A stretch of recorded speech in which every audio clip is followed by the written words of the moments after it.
8. Oh no! Sorry.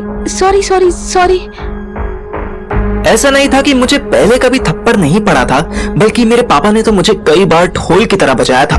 Mummy तो आज भी हाथ साफ कर लेती है, पर सुहानी के सॉफ्ट हाथों का टाइट सा थप्पड़ मेरे गाल के साथ साथ दिल पे भी लग गया।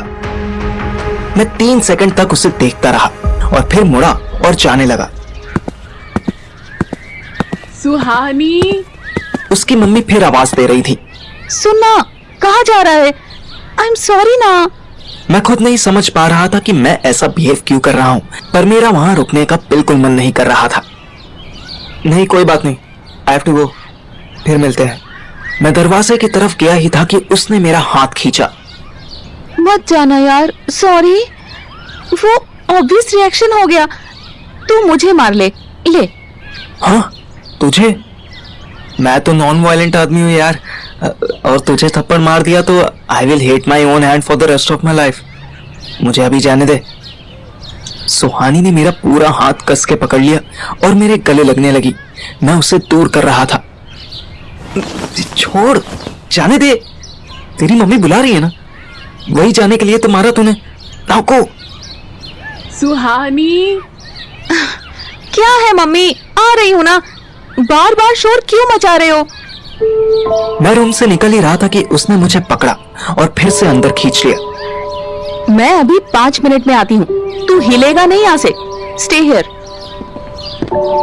सुहानी नीचे मम्मी की बात सुनने के लिए गई ही थी कि मैं भी स्टेप्स उतरकर मेन गेट की तरफ जाने लगा कि पीछे से कुंजा आंटी और सुहानी की आवाज आई। क्या है मम्मी, क्यों बुला रही हो बार बार? अरे मुझ पे क्यों चिल्ला रही है? पार्थिव से झगड़ा हुआ क्या? मम्मी काम बोलो प्लीज। काम कुछ नहीं, बस तेरे पापा सुबह कह गए थे कि अब जब तक उसके एग्जाम ओवर नहीं होते तब तक ऑलमंड मिल्क शेक दो उसे, रोज डेली सुबह। गुंजा आंटी ने एक ग्लास मिल्क शेक उसके सामने रख दिया। मैं एग्जिट कर ही रहा था कि सुहानी की नजर मुझ पर पड़ गई। वो नंगे पैर ही मेरे पीछे पीछे आ गई।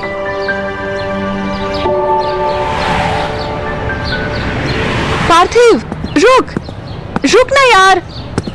मुझे शायद ही पहली बार इतनी फुटेज मिल रही थी तो मैं भी भाव खाने लगा। रुकना तो छोड़ो, मैं और फास्ट चलने लगा।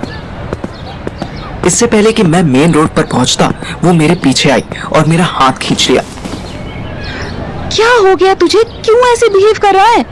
सॉरी बोला ना मैंने। बहुत बड़ा एहसान कर दिया, नहीं करना था। मैं थप्पड़ खाने के लिए बना हूं। छोड़, जाने दे। किसने कहा था तू थप्पड़ खाने के लिए बना है? हम दोनों इतना शोर करने लगे कि आसपास से निकलते बाइक वाले, रिक्शा वाले हमें मुड़ मुड़ कर देखने लगे। मैं थोड़ा ऑकवर्ड हो रहा था, पर सुहानी को कोई परवाह नहीं थी। बोल, इधर उधर क्या देख रहा है? किसने कहा कि तू सिर्फ थप्पड़ खाने के लिए बना है? क्या मैं तेरी रिस्पेक्ट नहीं करती? बोल ना। जिस तरह वो डांट के रिस्पेक्ट कर रही थी, मुझे अंदर ही अंदर हंसी आने लगी। पर मुझे तो नाराज फूफा जी वाले कैरेक्टर में रहना था। एग्जैक्टली, बहुत अच्छे से रिस्पेक्ट कर रही है तू मेरी। नाउ लीव मी प्लीज, छोड़ो मुझे। और नहीं छोड़ू तो क्या करेगा? धक्का दे देगा मुझे? नहीं, वो तो नहीं, पता नहीं क्या करूंगा, पर छोड़ मुझे। तूने चप्पल भी नहीं पहनी है। जा घर जा, मैं बाद में आता हूँ, अभी जाने दे। उसका पेशेंस फिनिश होने ही वाला था और उसकी आंखों में छोटी छोटी आंसू की बूंदें दिखाई देने लगी थी। मैं अंदर अंदर तो पिघल रहा था, पर सच कहूं तो फर्स्ट टाइम इतना प्यार मिलने पर दिमाग भी खराब हो रहा था। ठीक है, जा यहाँ से। मेरा थप्पड़ दिखता है तुझे बस? उसने सच में मेरा हाथ छोड़ दिया और मुझे हल्का सा पुश किया। वो इसलिए कि तू जब गुस्सा करती है तो यहाँ बीच रोड पर ऐसे करती है, इससे सबको पता चल जाता है। पर प्यार तो सिर्फ अंदर ही अंदर, मन मन में करके खुश हो जाती है। वो तुझसे एक्सप्रेस नहीं होता ना, इसलिए हाँ, सिर्फ तेरा थप्पड़ ही दिखता है मुझे। मैं डायलॉग मार कर फिर चला गया। अब की वो पीछे नहीं आई। 10 स्टेप्स आगे निकलने के बाद मैंने मुड़कर देखा तो वो वहीं खड़ी रो रही थी। मुझसे देखा ना गया। मैं तुरंत उसके पास वापस आया। रो मत, अब मैं गुस्सा नहीं हूं तुझसे। जा घर, मैं बाद में आता हूं ना। पक्का आएगा? और कहाँ जाऊंगा? अथर के बाद एक तू ही दोस्त है मेरी। थप्पड़ के चप्पल से भी मारती ना तो भी मैं फ्रेंडशिप थोड़ी तोड़ता। बस अभी जाने दे, अभी मूड बहुत खराब है। पर सुहानी ने वापस जाने के बजाय मेरा कॉलर पकड़कर खींचा और किस कर लिया।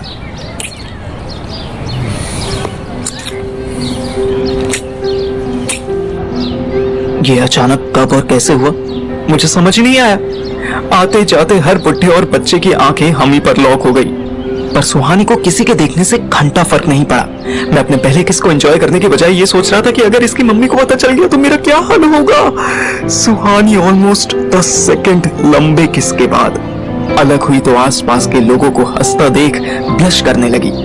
अभी जो हुआ वो सच था या सपना, मैं प्रोसेस भी नहीं कर पाया था कि सुहानी ने मुझसे पूछ लिया, मूड ठीक हुआ तेरा?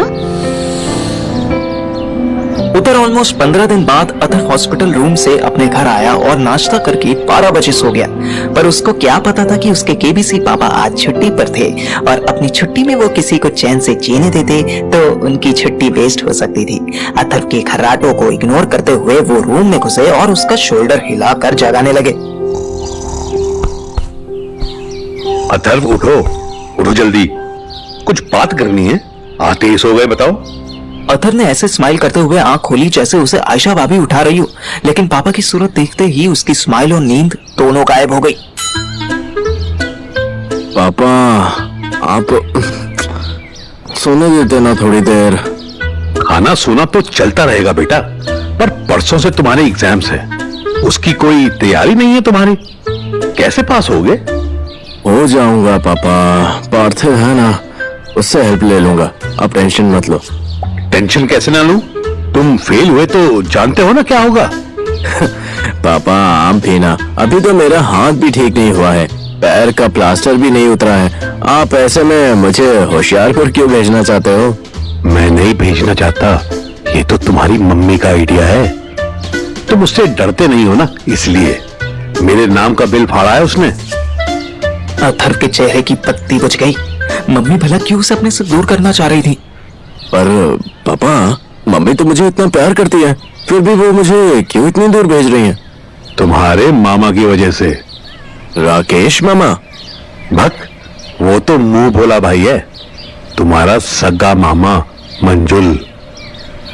अथर्व के मामा को सब या तो पंजाब वाले मामा कहते थे या उनके मंजुल नाम को छोटा करके मंजू मामा बुलाते थे। ओह वो मंजू मामा, उन्होंने क्या कर दिया? पापा ने इधर उधर देखकर चेक किया कि कोई आ तो नहीं रहा, फिर धीरे से बोले, उसकी फैक्ट्री खुलवाने में तेरी मम्मी ने ही मदद की थी, लेकिन अब फैक्ट्री लॉस में जा रही है। वैसे भी लॉकडाउन के बाद से सबके बिजनेस पर असर पड़ा ही था, पर तेरे मामा के साथ कोई और प्रॉब्लम है। अथर्व को अचानक फील होने लगा कि वो बड़ा हो गया है। तभी उसके पापा उसके साथ ऐसी इंपॉर्टेंट बात करने बैठे। क्या प्रॉब्लम है? उसका किसी लड़की के साथ लफड़ा है, उसी चक्कर में फैक्ट्री की बैंड बजा रहा है वो।